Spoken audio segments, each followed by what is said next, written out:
আসসালামু আলাইকুম। আজকে চলে এলাম আলাদা একটা রেসিপি নিয়ে, যেখানে আমি দেখাবো কচুর লতি আর চিংড়ি মাছ দিয়ে কীভাবে রান্না করতে হয়। তো আমি সমস্ত উপকরণগুলো আগে থেকে কেটে রেখেছি, ধুয়ে বেছে পরিষ্কার করে নিয়েছি। প্যানে তেল দেওয়া হয়ে গেছে, সাদা তেলে রান্নাটা পুরো করব। এরপর দিয়েছি রসুন কুচি, তারপর দিচ্ছি পেঁয়াজ কুচি, হালকা করে নেড়ে চেড়ে নেওয়া হচ্ছে তেলের মধ্যে দিয়ে। এবার দিয়ে দেবো আমি বাটা লঙ্কা, শুকনো বাটা লঙ্কা। তো খুব নেড়ে চেড়ে মিক্স করে নেওয়া হচ্ছে। এরপর পরিমাণ মতো লবণ দেব, আর দিয়ে দেব রসুন বাটা, মোটামুটি এক চামচ মতো দিলেই হবে।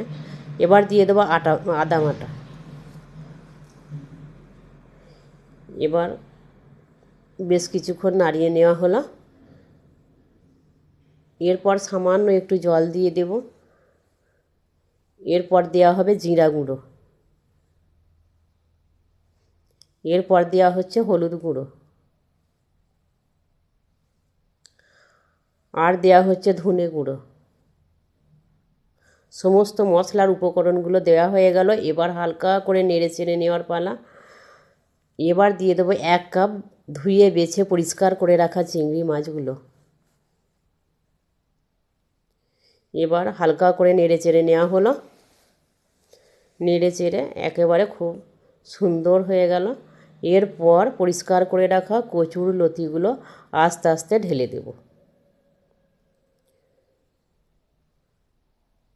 কচুর লতি দিয়ে চিংড়ি মাছ রান্না আজকের রেসিপি।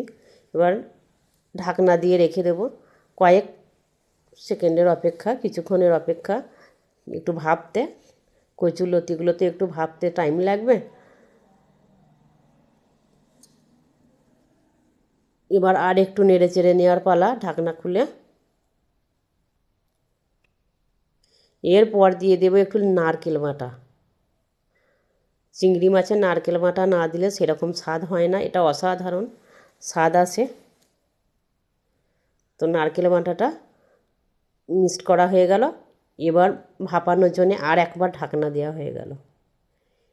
ওয়াও, কি সুন্দর একটা সুগন্ধ, দারুণ, খুব সুন্দর একটা কালার এসেছে। খুব সুন্দরভাবে মিশে গেছে। এবার একটু জল ঢেলে দেওয়া হলো, যাতে কচুর লতিগুলো ভালোভাবে সেদ্ধ হয়ে যায়। একটু নাড়াচাড়া করা হচ্ছে। কত সুন্দর একটা কালার এসছে। এরপর কুচিয়ে রাখা টমেটোটা দিয়ে দিচ্ছি, কারণ আগে থেকে টমেটোর কুচি দেওয়া হয় না, কারণ সেদ্ধ হয়ে গেলে তারপর টমেটো কুচিটা দেওয়া হয়। এবার ফুটতে আরম্ভ করেছে, কি সুন্দর।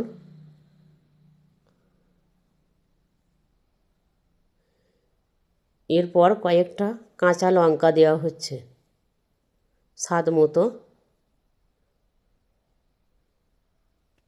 এরপর দেওয়া হচ্ছে আগে থেকে কুচিয়ে রাখা ধনে পাতাগুলো। কত সুন্দর একটা কালার এসছে, খুব সুন্দর একটা সুঘ্রাণ, দারুণ সুন্দর।